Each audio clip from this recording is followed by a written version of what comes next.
परमेश्वर ने इंसान का उनकी आज्ञा का उल्लंघन करने पर भी उन्हें त्याग नहीं दिया, बल्कि उनकी मुक्ति का रास्ता भी अपने ही बेटे की कुर्बानी द्वारा निकाल दिया।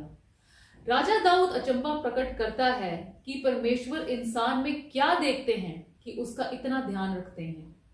क्या यही सवाल हम अपने आप से भी पूछ सकते हैं कि जिस परमेश्वर ने हमसे इतना प्यार किया है, हम उनके लिए क्या करते हैं? शुरू करते हैं परमेश्वर के वचन से। परमेश्वर का वचन हमने भजन संहिता 8 उसकी पहली आयत से लिया है। यहाँ इस प्रकार लिखा है, हे यहोवा हमारे प्रभु, तेरा नाम सारी पृथ्वी पर क्या ही प्रतापमय है। तूने अपना वैभव स्वर्ग पर दिखाया है। तूने अपने बैरियों के कारण बच्चों और दूध पीतों के द्वारा सामर्थ्य की नींव डाली है, ताकि तू शत्रु और पलटा लेने वालों को रोक रखे। जब मैं आकाश को जो तेरे हाथों का कार्य है और चंद्रमा और तारागण को जो तूने नियुक्त किए हैं देखता हूं, तो फिर मनुष्य क्या है कि तू उसका स्मरण रखे, और आदमी क्या है कि तू उसकी सुध ले। क्योंकि तूने उसको परमेश्वर से थोड़ा ही कम बनाया है, और महिमा और प्रताप का मुकुट उसके सिर पर रखा है। तूने उसे अपने हाथों के कार्यों पर प्रभुता दी है। तूने उसके पांव तले सब कुछ कर दिया है। सब भेड़ बकरी और गाय बैल और जितने वन पशु हैं, आकाश के पक्षी और समुद्र की मछलियां और जितने जीव जंतु समुद्रों में चलते फिरते हैं, हे यहोवा, हे हमारे प्रभु, तेरा नाम सारी पृथ्वी पर क्या ही प्रतापमय है। परमेश्वर के वचन को पढ़े और सुने जाने से आशीष हो। आमीन। परमेश्वर ने इंसान को सबसे अलग बनाया और फिर उसे सब अधिकार भी दे दिए। ऐसा क्या है जो परमेश्वर हमसे इतना प्यार करते हैं? हम यहूदी जो संत हैं उनका नजरिया आज देखेंगे कि परमेश्वर ने इंसान को बनाया क्यों। उत्पत्ति 1 की 26वीं आयत में परमेश्वर अपनी इच्छा जाहिर करते हैं कि आओ हम इंसान को बनाएं अपने अक्स और अपने रूप में, और फिर उसे हर चीज पर अधिकार दे दें। इसमें 3 चीजें हैं। पहला है डोमिनियन, अधिकार देना। ये इब्रानी भाषा के शब्द यारेडू से आता है, जिसका जो रूट वर्ड है राडा, जिसका मतलब है कंट्रोल करना, अपने अधीन कर लेना और उसके ऊपर ओवर पावर, उसके ऊपर पूरी तरह से अधिकार जमा लेना। लेकिन क्या परमेश्वर ने इंसान को ये सब चीजों पर अधिकार जमाने, उनको कंट्रोल करने का अधिकार दिया है? जो यहूदी लोग वो कहते हैं कि रूट वर्ड यारेडू का राडा नहीं है बट याराड है, जिसका मतलब है डिसेंड, नीचे उतर आना, अपने आप को नीचे उतार लेना और फिर आदर दिखाना। इसका मतलब ये है, उनका जो इंटरप्रिटेशन है, परमेश्वर की आज्ञा है कि हर चीज के ऊपर अधिकार जमाना, उसे कंट्रोल करना नहीं है, बल्कि अपने आप को अधीनगी में लाना है, अपने आप को नीचे लाना है, ताकि उनके लेवल, उनके स्तर पर पहुंच जाएं। और फिर हमें यह सिखाता है परमेश्वर के प्यार के बारे में, उनके चरित्र के बारे में, उनके अनुग्रह और दया के बारे में। जब हम भजन संहिता 19 की पहली 2 आयतें देखते हैं तो वहां लिखा है, आकाश परमेश्वर की महिमा का वर्णन कर रहा है और आकाश मंडल उसकी हस्तकला को प्रकट कर रहा है। दिन से दिन बातें करता है और रात को रात ज्ञान सिखाती है। जब परमेश्वर की रचना ये सब कुछ करती है तो परमेश्वर इंसान को, उनको सबको कंट्रोल करने का अधिकार कैसे दे सकते हैं? इसलिए जो यहूदी लोग कहते हैं कि वो ये नहीं है कि हमारी जो इच्छा हो हम उसके साथ करें, यूज एंड अब्यूज दोनों हम करें, जो कि आजकल हो भी रहा है प्रकृति के साथ। लेकिन जब हम जो बनाई गई चीजें हैं उनकी आवाज को सुनते हैं, फिर उनके द्वारा हम परमेश्वर की महिमा को जानते हैं और फिर उनके तरफ हम आदर भाव से आगे बढ़ते हैं। जो ओरिजिनल रेजिडेंट थे, जो आदिवासी हैं, चाहे भारत में हैं चाहे कहीं भी और हैं, वो हर चीज के ऊपर अपना उसके तरफ आदर दिखाते हैं। और बहुत ऐसे लोग हैं जो कि जानवरों के साथ बातचीत भी कर सकते हैं, उनकी भाषा समझते हैं। पवित्र शास्त्र में वो वचन लेट अस क्रिएट, हम मनुष्य को बनाएं, ये यहूदी और ईसाई दोनों समुदायों के लिए एक बड़ा चर्चा का विषय बना रहा है। यहूदी ये मानते हैं कि परमेश्वर ने स्वर्गदूतों से सलाह की। किस लिए की, वो एक इस प्रोग्राम से बाहर का विषय है। और हम मानते हैं कि परमेश्वर ने होली पवित्र जो ट्रिनिटी है, परमेश्वर, उनके पुत्र और पवित्र आत्मा, परमेश्वर से सलाह की, और ये पिता, पुत्र और पवित्र आत्मा के सलाह के द्वारा फिर वो फैसला करते हैं इंसान को अपने अक्स में कैसे बनाना है। जो यहूदी संत हैं वो इसे अलग तरह से देखते हैं। वो ये देखते हैं इब्रानी भाषा में जो प्लूरल है, जहां लेट अस या हम, वो है इंग्लिश भाषा की तरह नहीं है।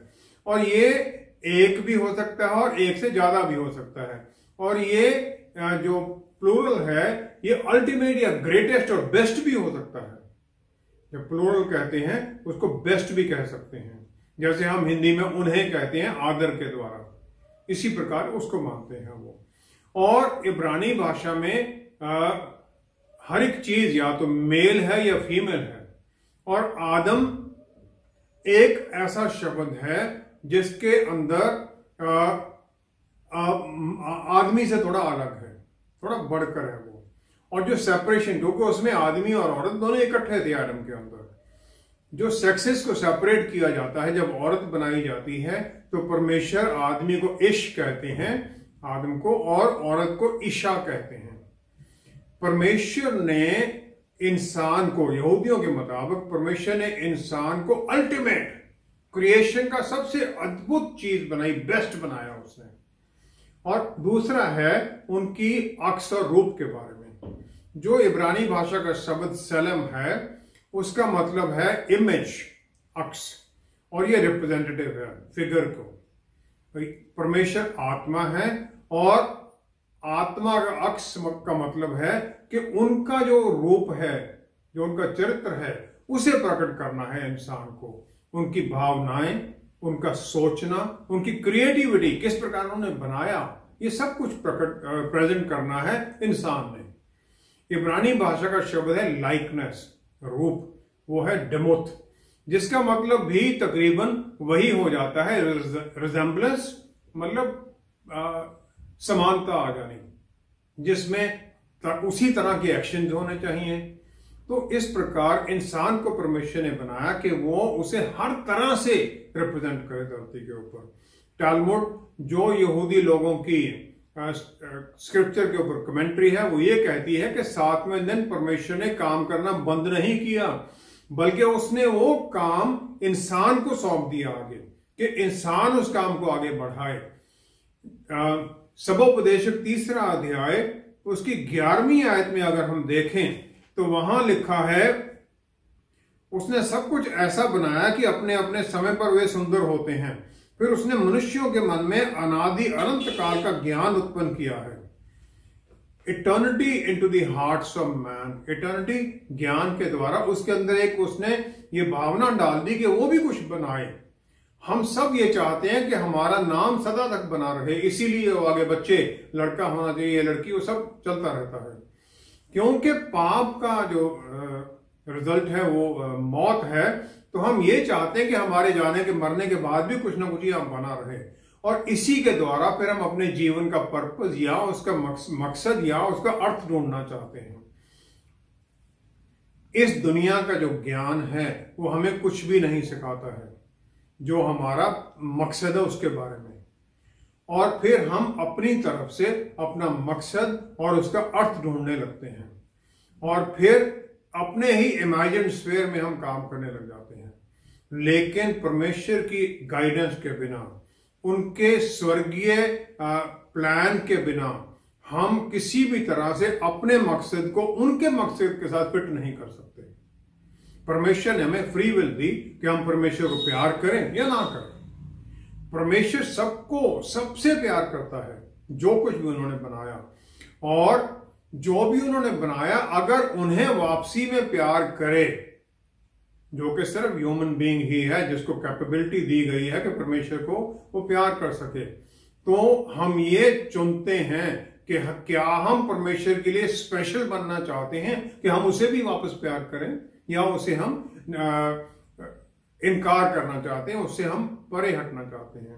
उत्पत्ति 1:28 में जब परमेश्वर ने अधिकार, डोमिनियन दिया इंसान को हर चीज के ऊपर जो धरती पर बनाई गई थी, तो उन्होंने उसे एक एम्प्टी कैनवस दे दिया, पेंटिंग के लिए एक एम्प्टी खाली दे दिया कि इसके ऊपर तुम अपने रंग भरो, कि तुम क्या करोगे इसके लिए। और करना क्या है, परमेश्वर के प्यार को हमारे द्वारा उस कैनवस में हम जाहिर करते हैं।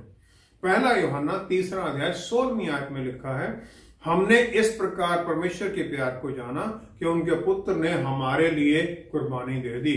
अब हम भी भाइयों के लिए अपने जीवन का बलिदान दें। और जीवन का बलिदान क्या है, कि हम परमेश्वर के प्यार को उन पर जाहिर करें। सिर्फ जानवर हैं जिन्हें के फिनिश्ड कैनवस दिया गया, जिनके लिए फिक्स कर दिया गया, उनके मन में डाल दिया तुमने ये करना है, उनके जीवन में बस वही है, उन्हें इसके बारे में कुछ सोचने की जरूरत नहीं है। हर एक इंसान को परमेश्वर ने कुछ ना कुछ बुद्धि और ज्ञान, कुछ ना कुछ गिफ्ट दिया है, और वो गिफ्ट में इमेजिनेशन है, उसमें क्रिएटिविटी है, कि हम कोई एक अद्भुत तरीका ढूंढें जिसके साथ हम परमेश्वर को बता सकें कि हमारा प्यार उसके लिए कैसा है। फिर उसके द्वारा हम अपने जीवन का मकसद और मीनिंग ढूंढते हैं, हम वो प्रकट करते हैं। परमेश्वर ने हर एक को कुछ ना कुछ दिया है, चाहे किसी को एक स्माइल दी है सुंदर, और एक डिटर्मिनेशन दिया कि दूसरों को एनकरेज करना है ताकि वो आगे बढ़ते जाएं, मोटिवेशन करना है। हमारे जीवन का सही मकसद ये है कि हम अपना एक रास्ता ढूंढें। इन्फिनाइट जो है, जो हमारे लिए ये चीजें यहां परमेश्वर ने बना के रखी हैं, उनके द्वारा फिर हम परमेश्वर को प्यार करें अपने with all heart, mind, soul and body and strength, और फिर उसके द्वारा हम अपने नेबर को भी प्यार करें, वो जाहिर करें। फिर हम परमेश्वर कर सकते थे अगर वो चाहते कि वो हर एक आदमी, हर एक जानवर या पक्षी का नाम खुद दे सकते थे, लेकिन उन्होंने आदम को यह मौका दिया कि वो उनका नाम रखे ताकि उनके साथ उसका एक रिश्ता बने, और फिर उस रिश्ते के द्वारा परमेश्वर की महिमा जाहिर हो इस दुनिया के अंदर, इस पूरी क्रिएशन के अंदर। परमेश्वर ने इंसान को बनाया और उसमें सांस फूंक दी, उस मिट्टी के अंदर अपना एक हिस्सा उसमें डाल दिया, ताकि हम ये चुन सकें किस प्रकार हम परमेश्वर से प्यार करना जाहिर करेंगे इस दुनिया के सामने, क्योंकि उन्होंने अपना प्यार तो इस दुनिया में बनाकर हमारे ऊपर जाहिर कर दिया। अदन बाग में सब कुछ रखा हुआ था, उन्होंने ये जाहिर कर दिया, मैं तुमसे इतना प्यार करता हूं कि तुम्हारे लिए मैंने सब कुछ रखा हुआ है, तुम्हारे साथ होने के लिए जीव जंतु सब कुछ उसने दे दिया, अपना प्यार उन्होंने जाहिर कर दिया। अब हमें अपने जीवन में वो मकसद ढूंढना है कि हम उनको प्यार जो करते हैं वो किस प्रकार हम जाहिर करेंगे, यही हमारे जीवन का मीनिंग बनता है। वचन के अनुसार परमेश्वर ने हम सबके लिए एक प्लान, योजना या डेस्टिनी लिखी है, तो फिर हम उसमें बने कैसे रह सकते हैं ताकि हम सब आशीषें परमेश्वर की योजना या प्लान के अनुसार पाएं। यिर्मयाह नबी की पुस्तक, उसका पहला अध्याय 5वीं आयत को नॉर्मली इस सवाल को सपोर्ट करने के लिए कोट किया जाता है। यहाँ लिखा है, गर्भ में रचने से पहले ही मैंने तुझ पर चित्त लगाया और उत्पन्न होने से पहले ही मैंने तेरा अभिषेक किया।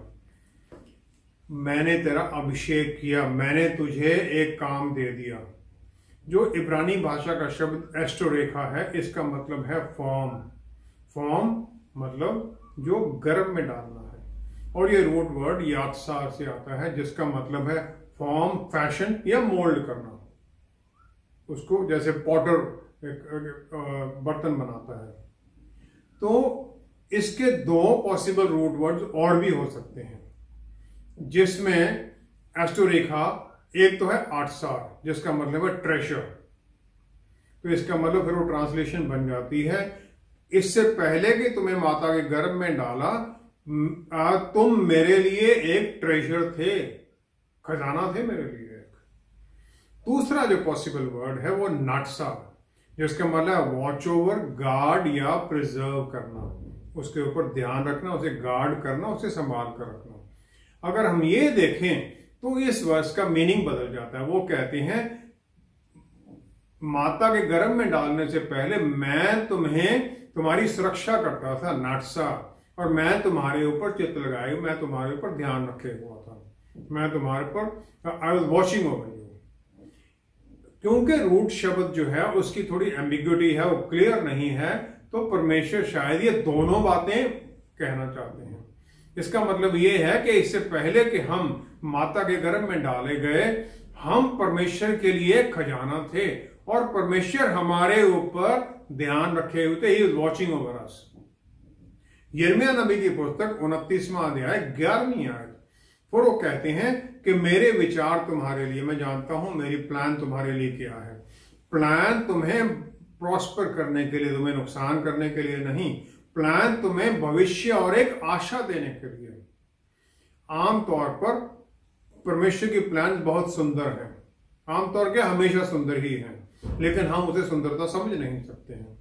और फिर कई बार वो प्लान हमारे जो प्लान है उससे बिल्कुल ही अपोजिट हो जाती है और फिर हम घबराने लग जाते हैं। अय्यूब ने सब कुछ जो उसके पास था सब उसने खो दिया, उसके शरीर पर वो फोड़े निकल आए और उसके जो दोस्त थे उन्होंने भी उसके ऊपर लांछन लगाने शुरू कर दिए कि उसके कारण, पाप के कारण तुम ये सब भोग रहे हो। लेकिन वो विश्वास में बना रहा, हालांकि उसे सिचुएशन की समझ नहीं आ रही थी, लेकिन वो परमेश्वर की आज्ञाकारिता में बना रहा। और हम भी परमेश्वर की केयर में बने रहते हैं जब हम विश्वास में चलते हैं उनके सामने। तो कैसे चलते हैं? पहला ये है कि परमेश्वर की एक प्लान है, हालांकि हम उसके हर एक परिस्थिति में सही उत्तर ना पा सकें, लेकिन उसकी प्लान हमारे लिए है। हागर जो सारा की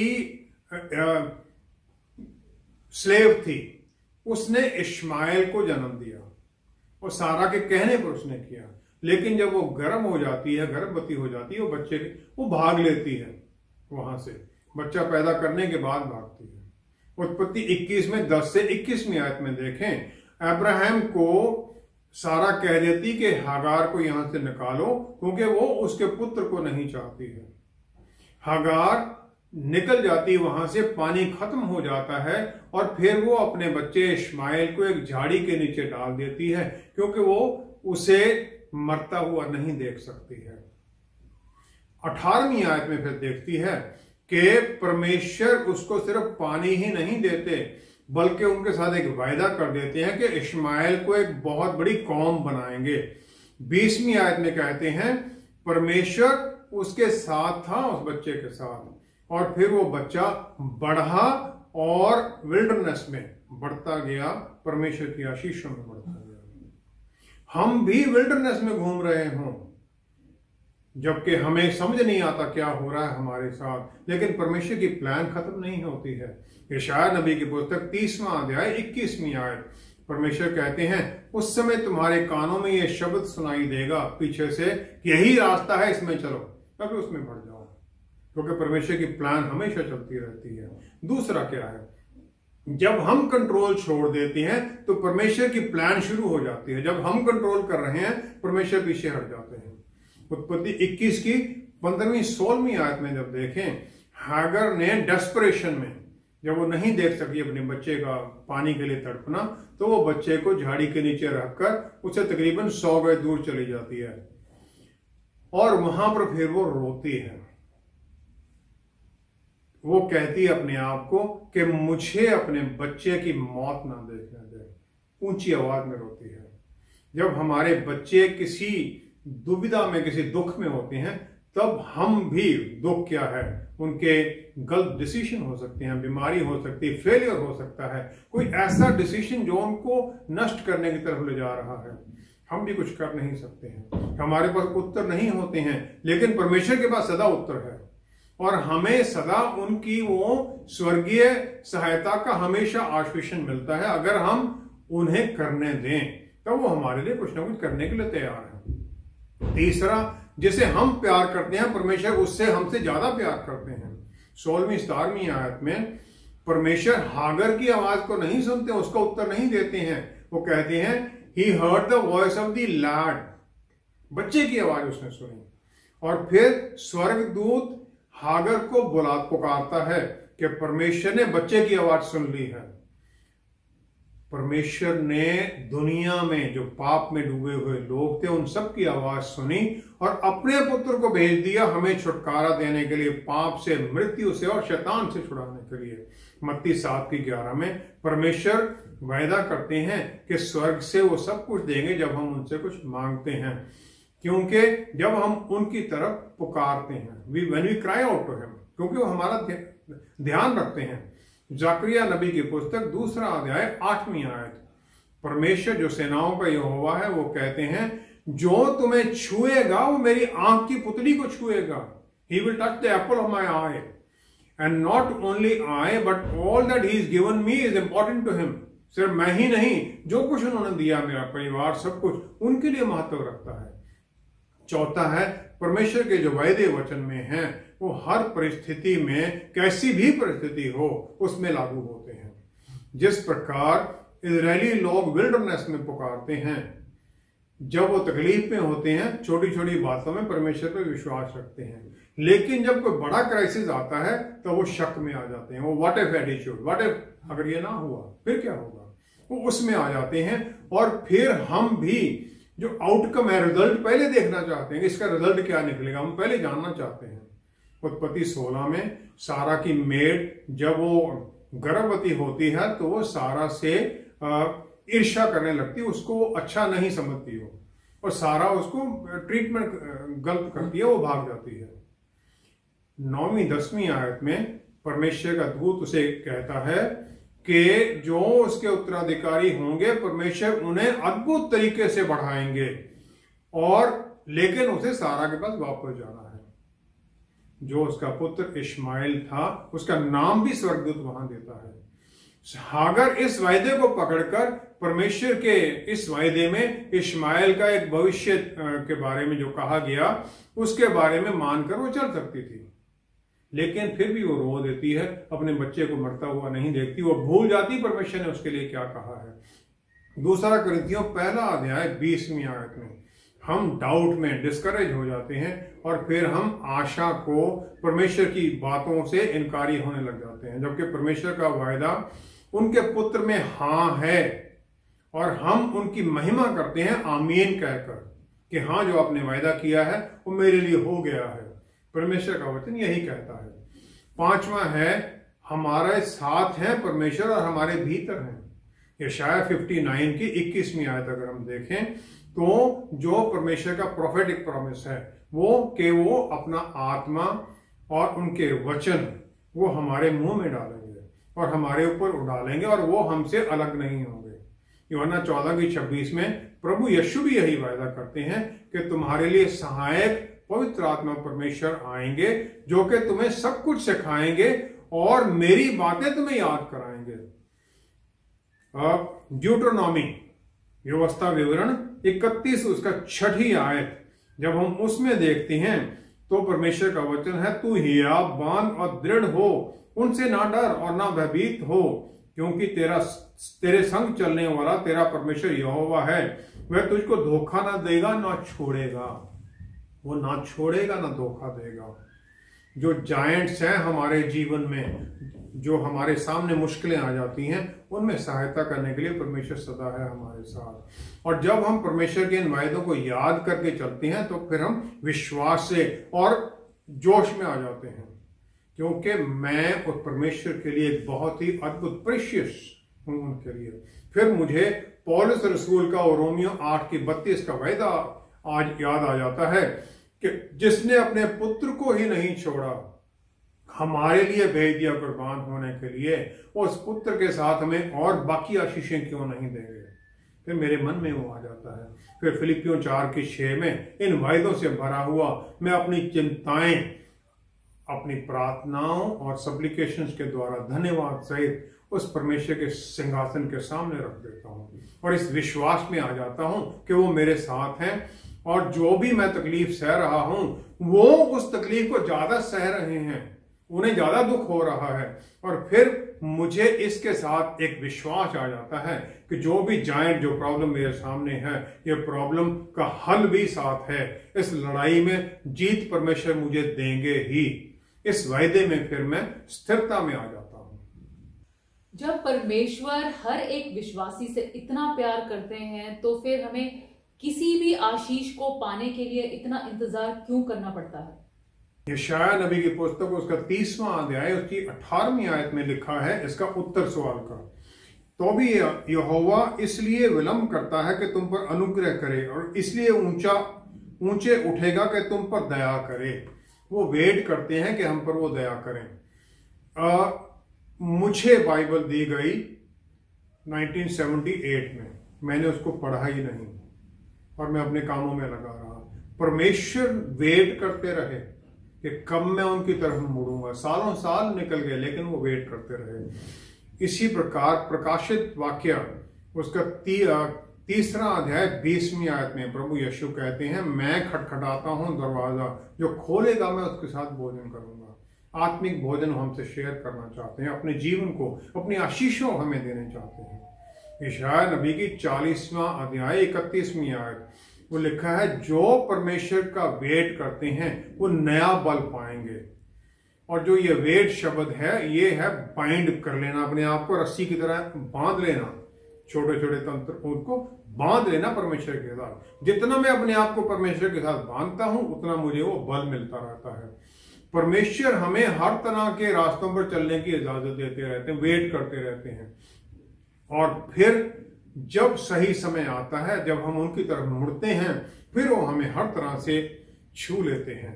यही उन्होंने सॉल को कहा कि गॉड्स को पैर मारना कष्टदायी होता है।